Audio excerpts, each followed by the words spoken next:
चलो अपन कहां पर पहुंचे थे कल? अपन ने शायद बांस तक लिख लिया था, भौगोलिक वर्गीकरण पढ़ रहे थे, ठीक है।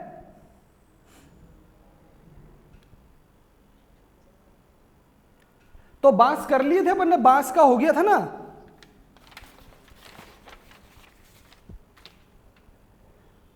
हाँ, मिश्रित वन अपन ने पढ़े थे, साल, सागवान और मिश्रित वन, 3 हेडिंग लिखाए थे मैंने, है ना, जिसमें अपन ने साल के बारे में लिख लिया था, सागवान के बारे में लिख लिया था और बांस के बारे में लिख लिया था, है ना। हाँ आ रही आवाज, संजीव जी आ रही आवाज।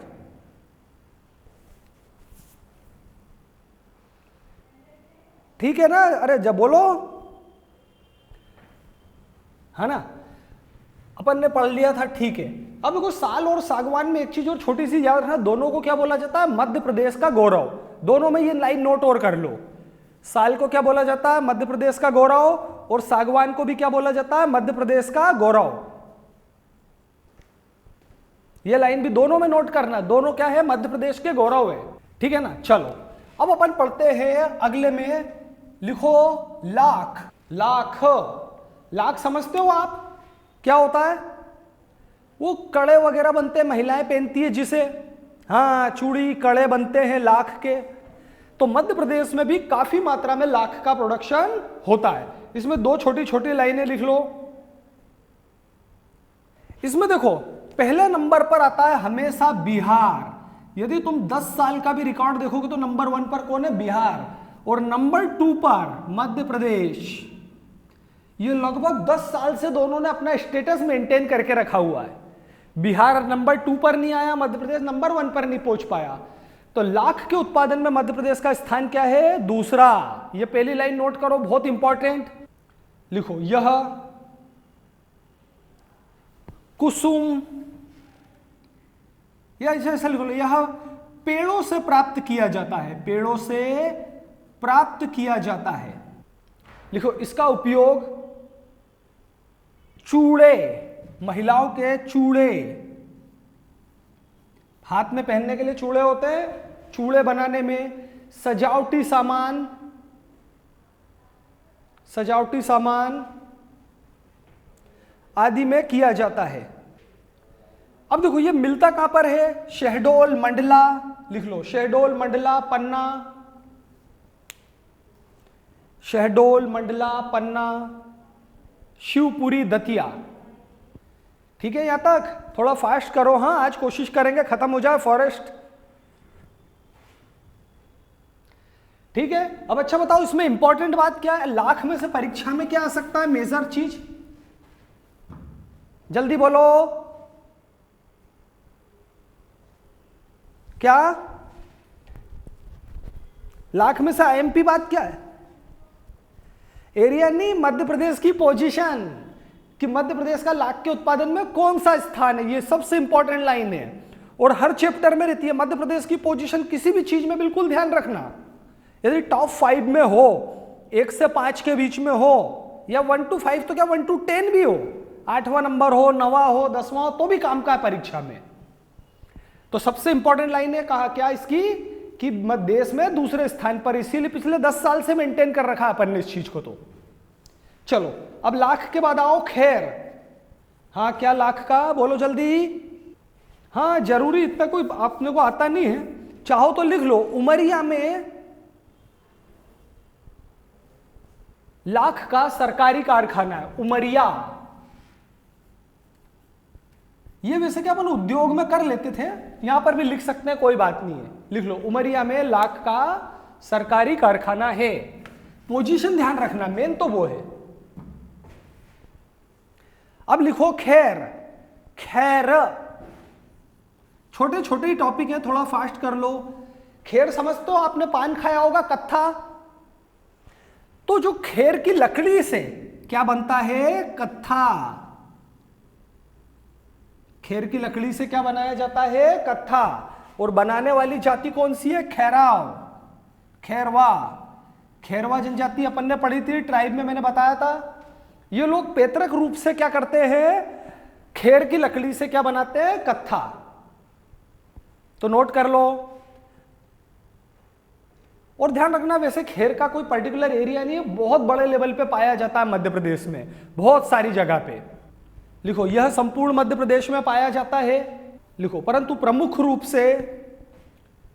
रूप से सागर, दमोह, जबलपुर में उत्पादन किया जाता है। सागर, दमोह, जबलपुर, पन्ना वगैरह भी हैं थोड़ा कम ज्यादा लेवल पे। तो खेर का ध्यान रखना, कत्था बनाने में खेरवा जनजाति पैतृक रूप से क्या बनाती है, खेर की लकड़ी से कत्था। ठीक है, अब एक दो लाइनें और लिख लो, छोटी छोटी सी लिखो। कत्था बनाने के कारखाने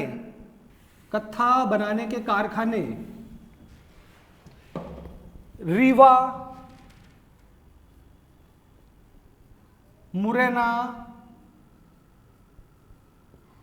मुरैना में बानमोर, शिवपुरी में स्थित है। रीवा में है, मुरैना का बानमोर और शिवपुरी। और भी है, जबलपुर वगैरह में भी है, छोटे बड़े, ऐसा नहीं है। लिखो हर्रा, अगला लिखो हर्रा। आपने सुना कभी हर्रा?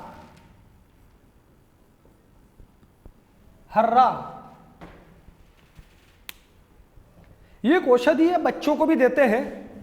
लिखो, इसका उपयोग चर्म शोधन, लेदर प्यूरिफिकेशन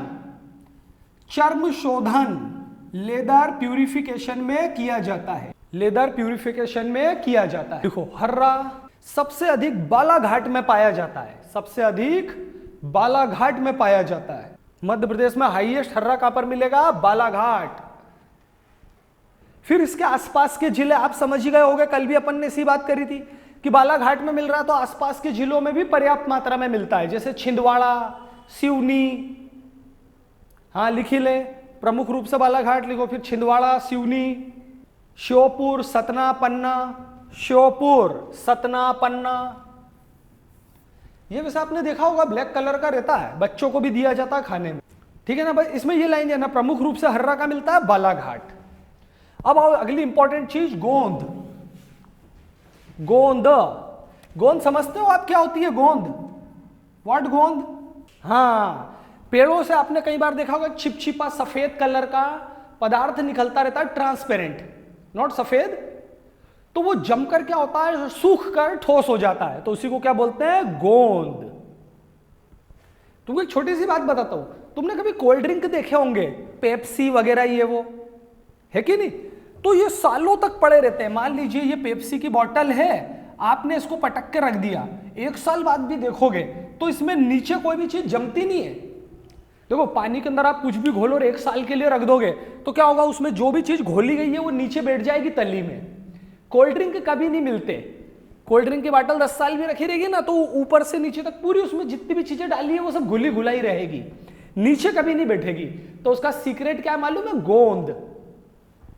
ये ध्यान रखना, कोल्ड ड्रिंक में इसको मिलाया जाता है, उसी के कारण कोल्ड ड्रिंक में जो भी चीज आप घोलोगे वो कभी भी तली में नहीं बैठेगा, चाहे कितने भी समय तक रखो। नहीं तो घर में कोल्ड ड्रिंक की बोतल रख के देख लेना, ये उसका सीक्रेट है, गोंद, पेप्सी वगैरह सबका।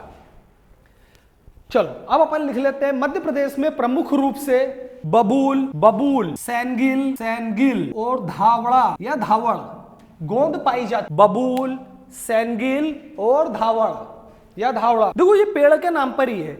जो गोंद बबूल के पेड़ से मिलेगी वो क्या हो गई, बबूल गोंद। जो सैनगिल के पेड़ से मिलेगी वो सैनगिल, जो धावड़ा के पेड़ से मिलेगी वो धावड़ा, है ना। ये बहुत बड़े लेवल पे इसका बिजनेस होता है, प्रमुख रूप से पाई जाती है। इसका वैज्ञानिक नाम एनोनइसिस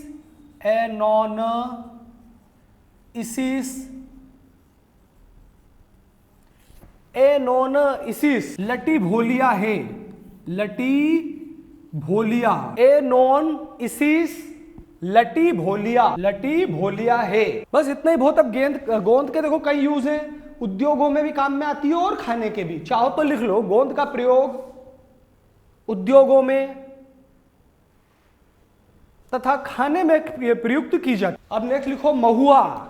महुआ। महुए को तो आप जानते होंगे मेरे ख्याल से सभी लोग, बताओ महुआ। हाँ, देशी शराब बनती है महुआ। ये ट्राइब के एरिया में, वैसे क्या ऐसा बोलते हैं कि इस एरिया में मिलती, उस एरिया में मिलती, मैंने तो पूरे मध्य प्रदेश में देखा हुआ है इसे, यहां पर इसका ट्रेड होता है। छोटे शहरों में तो शायद ही मध्य प्रदेश का ऐसा कोई छोटा शहर हो जहां ये बिकता ना हो, खुले आम रोड पे। बड़े बड़े शहरों में ना दिखे, भोपाल, इंदौर, जबलपुर में तो नहीं देखा मैंने, बट छोटे शहर हुए भरपूर बिकती है महुआ। सुखा के रख लेते हैं, गुड़ के साथ शराब बनाई जाती है। लिखो, इसका प्रयोग शराब बनाने में किया जाता है। लिख लो, झाबुआ, खंडवा, खरगोन।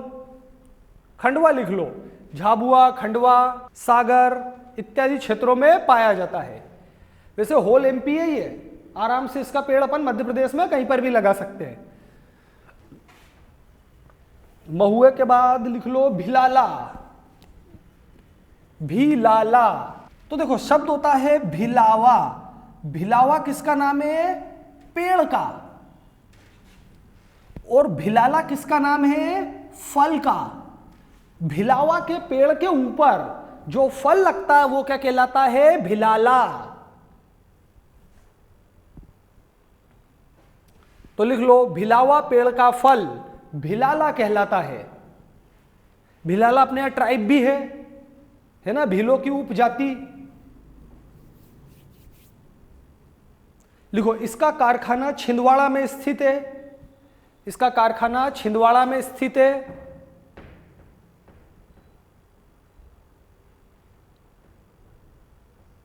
और लिखा, इसका प्रयोग पेंट उद्योग में किया जाता है। शाही इंक उद्योग।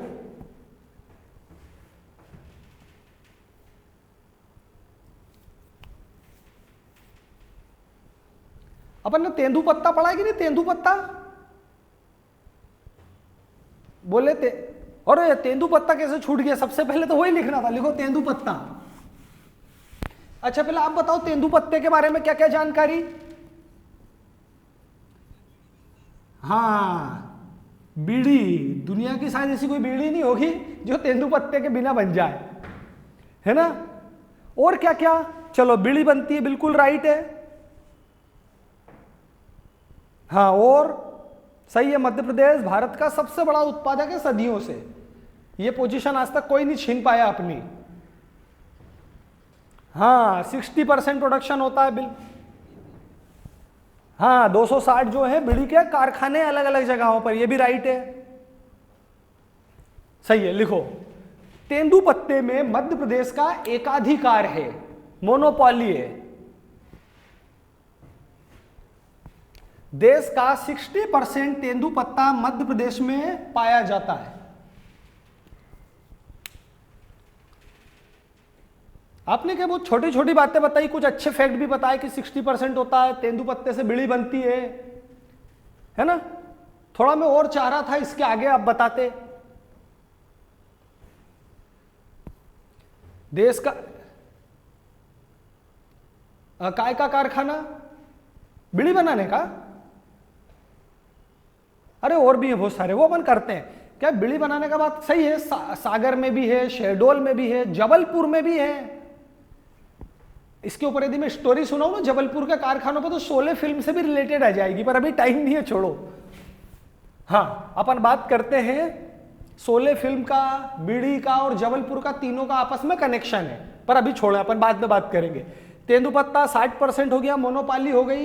लिखो, मध्य प्रदेश में बीड़ी के 260 कारखाने हैं। 260 कारखाने हैं। अब देखो, आपको पता होगा कि मध्य प्रदेश के सारे जंगलों का क्या कर दिया गया है? राष्ट्रीयकरण। आपको पता होगा कि मध्य प्रदेश के सारे जंगलों का क्या कर दिया गया है? राष्ट्रीयकरण। तो जब स्टेप बाय स्टेप करा तो सबसे पहले राष्ट्रीयकरण किसका करा गया था? तेंदुपत्ते का। लिखो, मध्य प्रदेश में वनों के राष्ट्रीयकरण हेतु, मध्य प्रदेश में वनों के राष्ट्रीयकरण हेतु सबसे पहले तेंदुपत्ते का राष्ट्रीयकरण किया गया था। तेंदुपत्ते का राष्ट्रीयकरण किया गया था।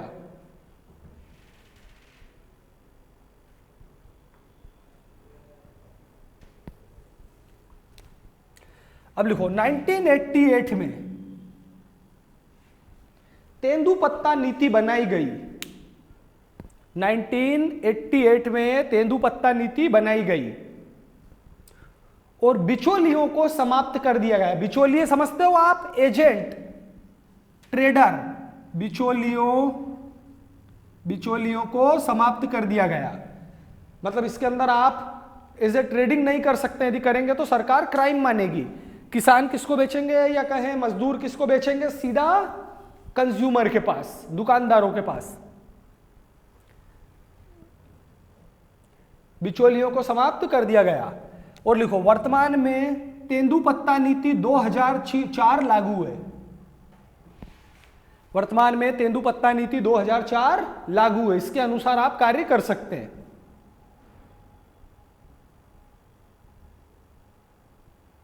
आपने देखे भी होंगे ना, लाल लाल पीले पीले से रहते हैं सूखने पर तेंदुपत्ते। एक और आती है बहुत इंपॉर्टेंट, चरण पादुका योजना। याद है आपको चरण पादुका योजना? बोले देखो, चरण पादुका योजना एक अपन ने पढ़ा था, चरण पादुका नरसंहार। तो ये वो नहीं है। चरण पादुका योजना मतलब क्या? शूज, जूते चप्पल। तो गवर्नमेंट ने क्या करा है, तेंदुपत्ता जो लोग कलेक्ट करते हैं जंगलों में जा जाके, उनको निशुल्क चप्पल जूते देने स्टार्ट करें कि वो चप्पल जूते पहन के जंगलों में जाएं। तो ये योजना क्या है? चरण पादुका योजना। तो ये भी नोट कर लेना, केंद्र राज्य सरकार द्वारा तेंदुपत्ता संग्राहकों को, संग्राहक मतलब कलेक्ट करने वाले लोग, संग्राहकों को मतलब जो जंगलों में जाके तेंदुपत्ते बीन के लाते हैं, संग्राहकों को चरण पादुका योजना के तहत, चरण पादुका योजना के तहत निशुल्क चरण पादुका मतलब जूते चप्पल उपलब्ध कराए जाते हैं। यह योजना भी चल रही है। अपन मध्य प्रदेश की सरकारी योजनाओं में भी पढ़ेंगे। ठीक है, नोट हो गया? चलो अब आ जाओ अगले पे। ये अपना क्लासिफिकेशन इतना ही है ना? साल पढ़ा दिया, सागवान, बांस और तेंदुपत्ता। इनका जरूर ध्यान रखना, बहुत महत्वपूर्ण है। संरक्षित वन क्या, आरक्षित वन क्या, अवर्गीकृत वन क्या, उनका क्षेत्रफल कितना, परसेंटेज कितना, ये सब मैंने पढ़ा दिया आपको। ध्यान रखना, बहुत इंपॉर्टेंट हिस्सा ही है। चलो अब लिखो महत्वपूर्ण बिंदु, IMP points, IMP facts, important facts.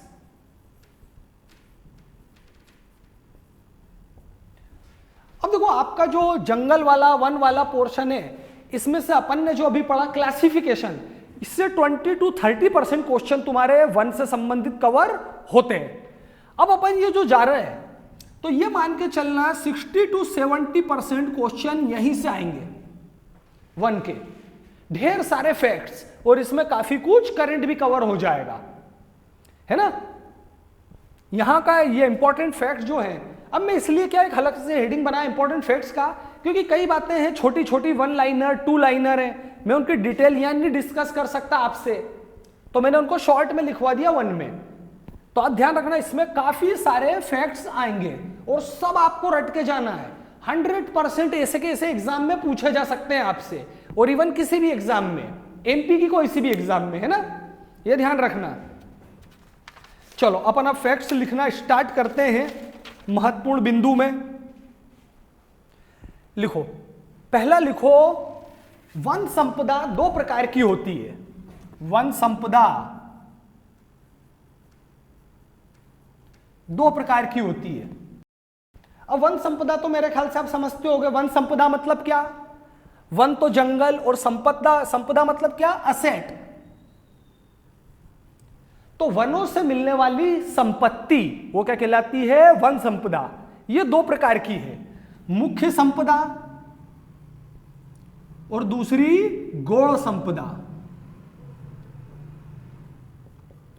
मुख्य संपदा और गौण संपदा, ठीक है ना? तो मुख्य संपदा में कौन कौन आते हैं? साल, सागवान, बांस। साल, सागवान, बांस, ठीक है ना? ये तीनों क्या है? मध्य प्रदेश की मुख्य वन संपदा हैं। आपको मैंने अभी लिखवाया कि साल और सागवान को क्या बोला जाता है? मध्य प्रदेश का गौरव। ये भी एग्जाम में आ सकता है, हाँ, ध्यान रखना।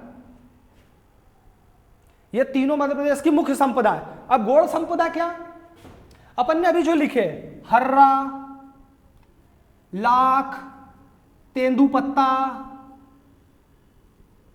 गोंद एटसेट्रा, ये सब क्या है? मध्य प्रदेश की गौड़ संपदा। अब आपको याद आसानी से हो जाएगा, इसीलिए मैंने पॉइंट उसके तुरंत बाद लिया।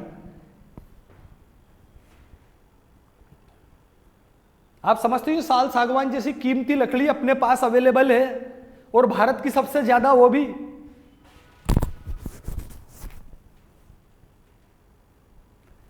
ठीक है ना?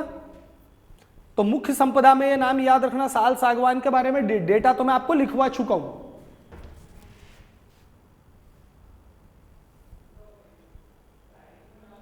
गोंद, हर्रा, भिलाला, जो भी मैंने लिखवाया आपको, अरे हर्रा लिखा अपन ने, गोंद लिखा, भिलाला लिखा, ये सब, ये क्या है? गौड़ संपदा है। ये इनको छोड़ दिया, साल सागवान बांस अपन ने लिखे। इसके अलावा मैंने जितने भी लिखा वो सब ऑटोमेटिकली काय में चले जाएंगे? गौड़ में। ये तीन मुख्य संपदा है, साल सागवान बांस।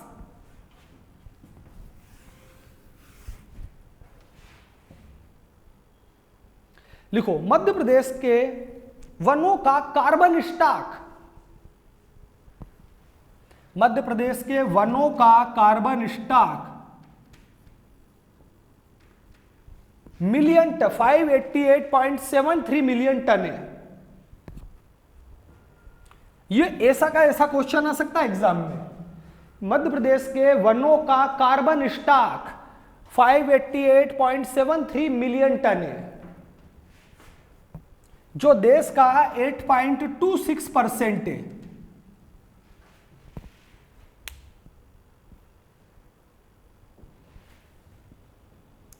अब ये कार्बन स्टॉक क्या?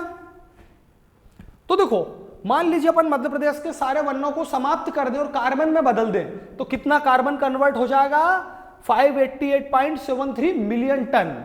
इन अदर वर्ड अपन ऐसा बोले कि इतना सारा कार्बन हमारे जंगलों ने स्टॉक करके पेड़ पौधों के फॉर्म में रखा हुआ है, और पूरे देश का कितना? 8%। पूरे देश का 8% मेंटेन है। तो ये दोनों फैक्ट डिक्टो याद करके रखना। ये वन नीति 2019 का फैक्ट है, ऐसा का ऐसा एग्जैक्ट आएगा एग्जाम में।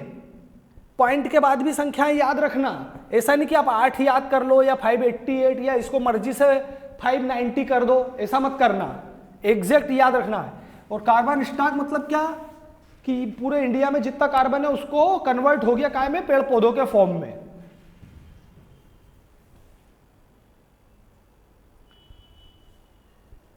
अब लिखो, मध्य प्रदेश में गत वर्ष की तुलना में 68.49 स्क्वायर किलोमीटर की वनों में वृद्धि हुई है। गत वर्ष की तुलना में मध्य प्रदेश में 68.49 स्क्वायर किलोमीटर की वनों में वृद्धि हुई है। देखो क्या, इसमें अपन ने बहुत कम करा है। टॉप पर जाता है कर्नाटक। सबसे ज्यादा जंगल कहां पर बढ़े हैं? कर्नाटक में। ये लगभग 1095 के आसपास है। कर्नाटक, केरल नहीं, कर्नाटक, आंध्र प्रदेश, केरल, आंध्र प्रदेश, केरल, जम्मू कश्मीर एंड हिमाचल, ये टॉप 5 है। अब इसमें संख्या वाले याद मत करना कितनी। मध्य प्रदेश में ध्यान, अपने मध्य प्रदेश में कितने जंगल बढ़े, कितना स्क्वायर किलोमीटर? लगभग 68। पर एग्जाम के लिए पूरा याद करने जाना 68.49। नंबर 1 पे कौन है? कर्नाटक। इन्होंने लगभग 1095 वर्ग किलोमीटर जंगल बढ़ा लिया। फिर आंध्र प्रदेश दूसरे नंबर पे, तीसरे पे केरल, चौथे पे जम्मू कश्मीर और 5वें पे हिमाचल। अपना नंबर बहुत पीछे, इसलिए पोजीशन नहीं लिख रहे। यदि अपन इन टॉप 5 में से होते तो अपन लिखते कि देश में चौथा स्थान है या तीसरा है, जो भी। तो ये फैक्ट याद रखना, ये अपने काम एग्जाम में आ सकता है।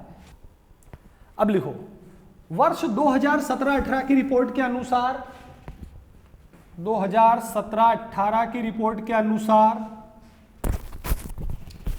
वानिकी का मध्य प्रदेश की जीडीपी में योगदान, वानिकी का आप लिख लो, मैं अभी आपको समझाता हूं। 2017-18 की रिपोर्ट के अनुसार वानिकी का मध्य प्रदेश की जीडीपी में योगदान 1.8% है। बता रहा हूं, मैंने भी बोला ना, मैं समझाऊंगा, पहले नोट तो कर लो। 1.81 या 8 भी लिख लोगे तो कोई बात नहीं। वानिकी को इंग्लिश में बोलते हैं फॉरेस्ट्री। मैं बताता हूं क्या मैं बोल रहा था। देखो, मतलब जंगलों से जितना भी हमको इनकम प्राप्त होती है, चाहे किससे भी हो, मुख्य संपदा से हो, गौड़ संपदा से हो, कुछ भी, तो हमारी जो टोटल कमाई है, जीडीपी है, उसमें इसका कंट्रीब्यूशन कितना है? 1.81%। अप्रोक्सीमेट 2% इनकम मध्य प्रदेश में कहां से आती है? लगभग 2 से कुछ कम जंगलों से, जंगलों से प्राप्त आय। अपन अरे हर्रा बेचते हैं, तेंदू पत्ता बेचते हैं, साल सागवान भी बेचते ही है, बांस बेचते हैं, तो इसकी टोटल इनकम कितनी है? 1.81% जीडीपी में कंट्रीब्यूशन है। जीडीपी की डेफिनेशन आप जानते होंगे कि एक वर्ष में मध्य प्रदेश की भौगोलिक सीमाओं में उत्पादित कुल वस्तुओं और सेवाओं का अंतिम मौद्रिक मूल्य, वो क्या कहलाता है? जीडीपी मध्य प्रदेश की। जीडीपी की जो डेफिनेशन है वही। तो आप तो ये 1.81 को बिल्कुल याद रखना, बहुत महत्वपूर्ण लाइन है। 17-18 की लेटेस्ट आई है। अब ये ध्यान, मैंने अभी क्या लिखा है? 17-18, 18-19, 19-20 मिल जाए तो उसको अपग्रेड करके जाना परीक्षा में। जैसा मैंने कल आपको बोला था, जंगलों में, मिनरल्स में डेटा बदलता रहता है, तो आपको क्या परीक्षा में जाने के 1 महीने पहले रिवीजन लगा के जाना। हो सकता है नया डेटा आ जाए, ये 1.81 आउटडेटेड हो जाए। जब तक नया नहीं आएगा, जब तक ये काम का है, जैसे ही नया आएगा तो इसका कोई रोल नहीं है फिर। और अपन आगे चलते हैं, अगला पॉइंट देख लेते हैं। हाँ, मध्य प्रदेश में कुल कितने भाग पर जंगल है बताओ? लिखो, मध्य प्रदेश को वनों का राज्य कहा जाता है। वनों का राज्य कहा जाता है। अब आपने पढ़ा था टाइगर स्टेट, सोया स्टेट, नदियों का मायका, टाइगर स्टेट पढ़ा है ना, तो वैसे ये भी क्या है तुम्हारा एक नया पॉइंट, वनों का राज्य। नहीं, परसेंटेज नहीं पूछा, लिखो मध्य प्रदेश को वनों एवं बाघों का राज्य कहा जाता है। वनों एवं बाघों का, पर देखो बाघ राज्य, टाइगर स्टेट तो अपन पढ़ चुके हैं, तो अब एक लाइन लिख लो, वनों का राज्य। ये मैंने पहले नहीं कराई। अब कुछ क्या फॉरेस्ट पढ़ाने के लिए भी तो रखना है ना, तो आपने टाइगर स्टेट तो बताया था मैंने, और वनों का राज्य भी कहा जाता है। मध्य प्रदेश में 92,689 स्क्वायर किलोमीटर पर वन है। ये ऐसी किसी लाइन याद रखना है, 92689 स्क्वायर किलोमीटर पर वन है। लगभग 1 लाख किलोमीटर का एरिया लगभग पर वन है। 92689, चलो देख लेना, 94 नहीं 92 ही लिखा है, चेक कर लेना आप, 92 ही है, देख लेना और कुछ नहीं। 92689 स्क्वायर किलोमीटर लिखो। जो लेटेस्ट रिपोर्ट में देख लेना, मैं भी देख लूंगा अभी। चलो 92689 किलोमीटर है। कोई लोगों के ना ये 4 नहीं यार, शायद अब हो भी तो देख लेना, कोई खास बात नहीं। 92689 किलोमीटर है, जो राज्य के क्षेत्रफल का 30.72% है। यह फिगर याद रखना, यह भी याद रखना, 30.72% है। तथा भारत के क्षेत्रफल का 11.2% है। इंडिया के एरिया का कितना है? 11.2, 11.2% है। तो फिगर याद रखना 92689। फिर इसके बाद में एमपी का कितना? 30.72, पूरे देश का कितना? 11.2। अब अच्छा, पर्यावरण के अनुसार कितने क्षेत्र पर वन होना आवश्यक है अच्छे पर्यावरण के लिए? बताओ जल्दी बोलो। 1/3 या 33 राइट है।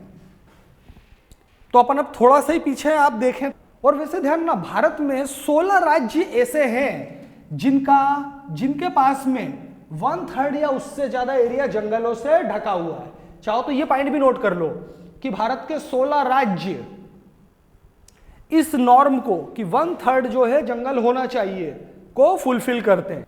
अगला फैक्ट लिखो, वेरी इंपॉर्टेंट, लिखो मध्य प्रदेश देश का पहला राज्य है, मध्य प्रदेश देश का पहला राज्य है जिसने वनों का 100% मतलब 100%, 100%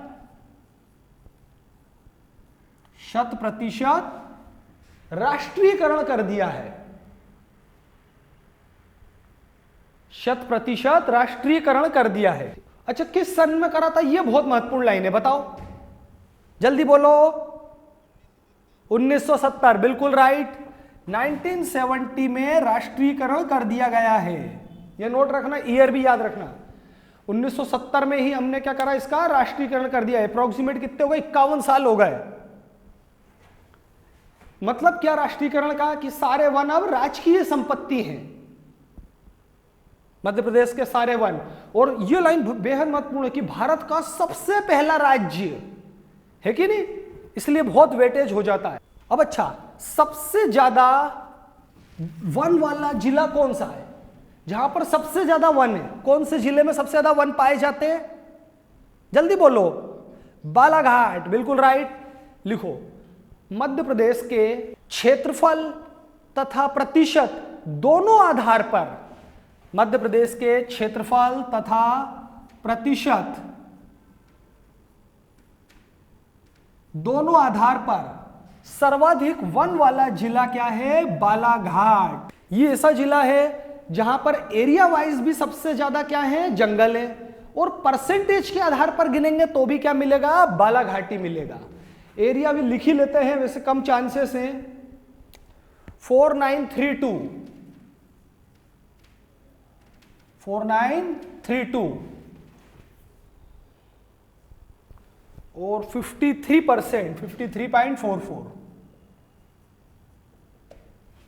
तो दोनों याद रखना। वैसे ही फिगर की चांसेस तो थोड़ा कम है, सिर्फ नाम ही पूछेगा कि मध्य प्रदेश में सर्वाधिक वन वाला जिला कौन सा है, तो क्षेत्रफल के आधार पर भी बालाघाट है और क्षेत्रफल के प्रतिशत के आधार पर भी कौन है? बालाघाट। 53% मतलब आधे से ज्यादा जमीन पर तो क्या है? वहां पे वन है। अब बाकी भी लिख लो जिले डिक्रीजिंग ऑर्डर में। बालाघाट के बाद छिंदवाड़ा, बैतूल, एक मिनट में लिख लूं फिर अपन बात करते हैं। छिंदवाड़ा, बैतूल, श्योपुर। हाँ, क्या बोल रहा आकाश? क्या गवर्नमेंट की उसमें नहीं आया यार? ये मैंने कल ही देखी थी रिपोर्ट। क्या रहता है जैसे जब कंफ्यूजन वाली, आप कहां पर पढ़ा? अरे किसी कोचिंग के नोट्स या किताब में देखा था ना। देखो जैसे क्या है, कभी आपको कंफ्यूजन रहे, जिसे आपको याद होगा, एक मैंने चैप्टर पढ़ाया था आपको झरने वाला, तब आपने सब लोग क्या बोल रहे थे कि मध्य प्रदेश का सबसे ऊंचा झरना कौन सा? चचाई। अरे सही है, मैंने आपको लिखवाया क्या? चचाई, बहुटी लिखवाया। तो ये बता दूं आपको, फर्स्ट टाइम होगा जो बता रहा है। तो एक्चुअली में क्या रहता है, मैं जो भी डेटा लेता हूं ना, तो गवर्नमेंट की वेबसाइट जो रहती है ना अपनी मध्य प्रदेश सरकार की, उससे लेते हैं। अब मध्य प्रदेश सरकार ने यदि चेंज करा भी है तो ये आंसर अभी गवर्नमेंट ने चेंज नहीं करा, बालाघाट वाला। और देखो किसी कोचिंग के या किसी किताब के नोट्स के आधार पर अपन परीक्षा दे दें तो उससे ज्यादा अच्छा है कि अपन गवर्नमेंट की वेबसाइट पे लें। तो देखो आप हमेशा ध्यान रखना, कभी भी डाउट जाए कि यार ये कुछ कंफ्यूजन है, मान लो हो सकता है ये फॉर एग्जांपल चेंज होने लगे, तो जैसे ही गवर्नमेंट चेंज करे आप अपना आंसर चेंज कर देना। अभी वैसे तो मैंने कल ही देखा गवर्नमेंट की साइट पर बालाघाट ही है, इसीलिए मैंने बालाघाट लिखवाया। वो क्या, जैसे मैं आपको बताया, मैं कभी भी ऐसे पढ़ाता ही नहीं हूं। पूरा ये जितना मेरा नोट्स बने हुए ना, मैं सब गवर्नमेंट की वेबसाइट से देखकर आता हूं। और इसका एग्जाम्पल क्या है? झरने वाला। आपके खुद बच्चे बोल रहे थे कि अरे सर आप तो वो बता रहे हो चचाई चचाई, तब मैंने आपको खुद बोला था कि गवर्नमेंट की वेबसाइट पे देख लो, वहां पर बहुटी लिखा है। तो अभी तक देखो गवर्नमेंट ने चेंज नहीं करा है, उनकी वेबसाइट पर यही लिखा है। तो इसलिए आप भी याद करो, और वैसे बालाघाट ही होगा। नोट्स वोट्स पे ज्यादा भरोसा नहीं करना किसी कोचिंग वोचिंग के। फाइनल आपको कहीं कंफ्यूजन हो तो गवर्नमेंट वेबसाइट पे देख लिया करो। चलो ये हो गया।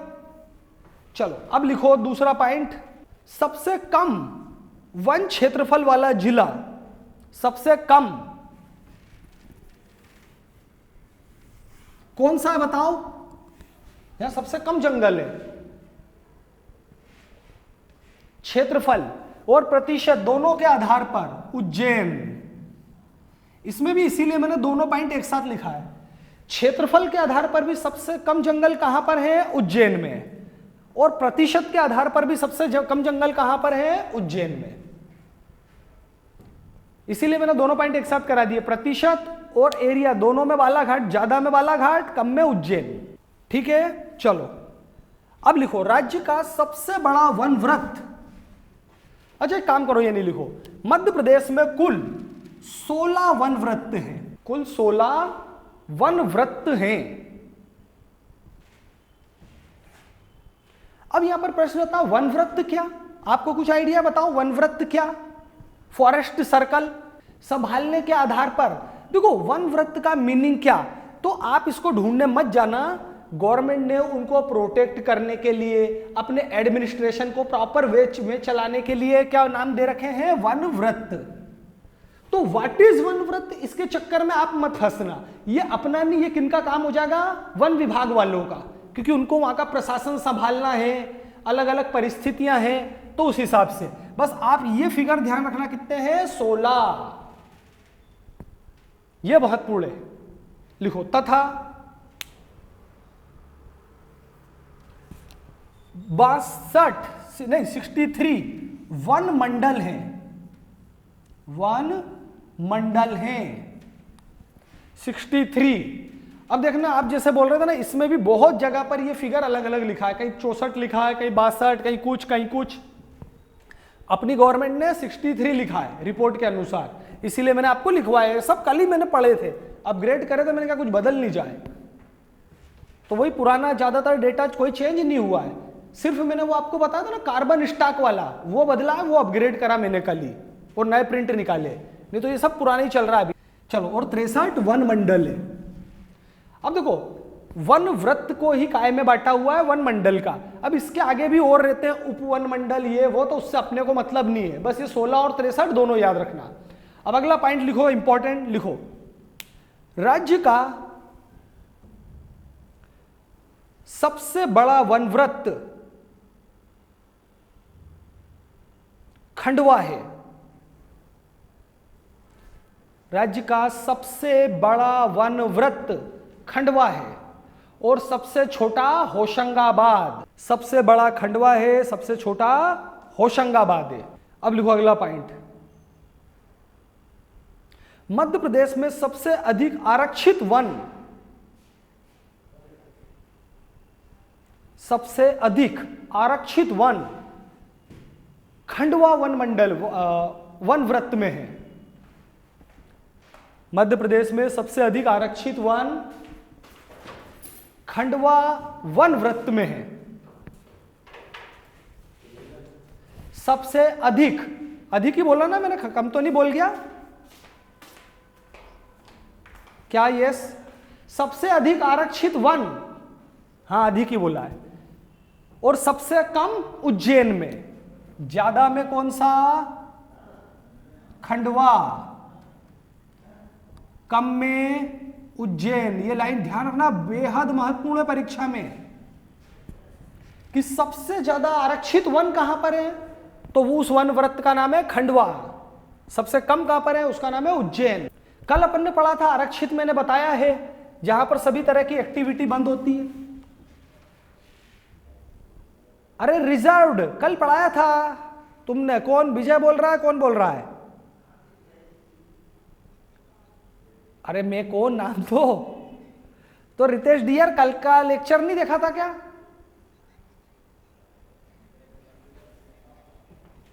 रिजर्व्ड, रिजर्व्ड, अच्छा हिंदी इंग्लिश बोलो ना, रिजर्व्ड। अभी मैं रिजर्व्ड वाला करवा रहा हूं।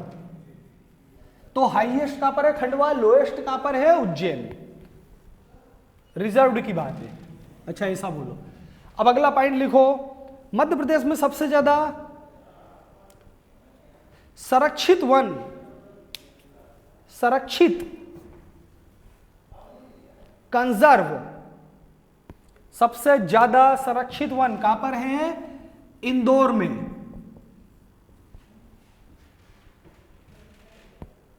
सबसे ज्यादा कंजर्व्ड फॉरेस्ट कहां पर है? इंदौर में। और सबसे कम कहां पर है, बता सकता कोई? कम खंडवा, सबसे कम खंडवा में है। पर ये कौन से है? कंजर्व्ड, संरक्षित। मैं सोच रहा था आज खत्म हो जाए पर लगता नहीं है, छोटा सा बच ही गया। अब लिखो, तो 2 मिनट का और लिख ही लो। मध्य प्रदेश प्रमुख पुरस्कार,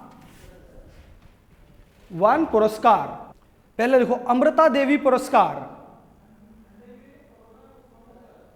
अमृता देवी पुरस्कार। दूसरा लिखो वृक्ष मित्र पुरस्कार, वृक्ष मित्र पुरस्कार। और तीसरा महावृक्ष पुरस्कार, महावृक्ष पुरस्कार। और वन प्रहरी पुरस्कार। ये 4 पुरस्कार किसमें दिए जाते हैं? वनों के संबंध में, वन प्रहरी। और देखो, हाँ मैं बता रहा हूं, फर्स्ट बोला था मैंने अमृता देवी पुरस्कार। तो देखो ये ध्यान रखना, अमृता देवी पुरस्कार मध्य प्रदेश सरकार भी देती है और राजस्थान सरकार भी, दोनों जगह चलता ही है। और दोनों में क्या काय के लिए दिया जाता है? वनों को प्रोटेक्ट करने के लिए। इसकी बहुत लंबी चौड़ी स्टोरी है अमृता देवी पुरस्कार की, यह ध्यान रखना। तो ये 4 अवार्ड्स के नाम याद रखना। और ओवरऑल मतलब क्या इनका? कि जंगल को प्रोटेक्ट करना। आपसे इससे ज्यादा नहीं पूछेगा, बस इतना ही पूछेगा कि अमृता देवी पुरस्कार किस क्षेत्र में दिया जाता है, या महावृक्ष पुरस्कार किस क्षेत्र में दिया जाता है, इससे ज्यादा नहीं। और अमृता देवी का थोड़ा महत्व ज्यादा है। चलो बाकी अपन अब कल करेंगे, आज के लिए इतना बहुत है ना, छोटा मोटा सा ही बचा है। चलिए आज के लिए बहुत है। Okay, thank you, good day.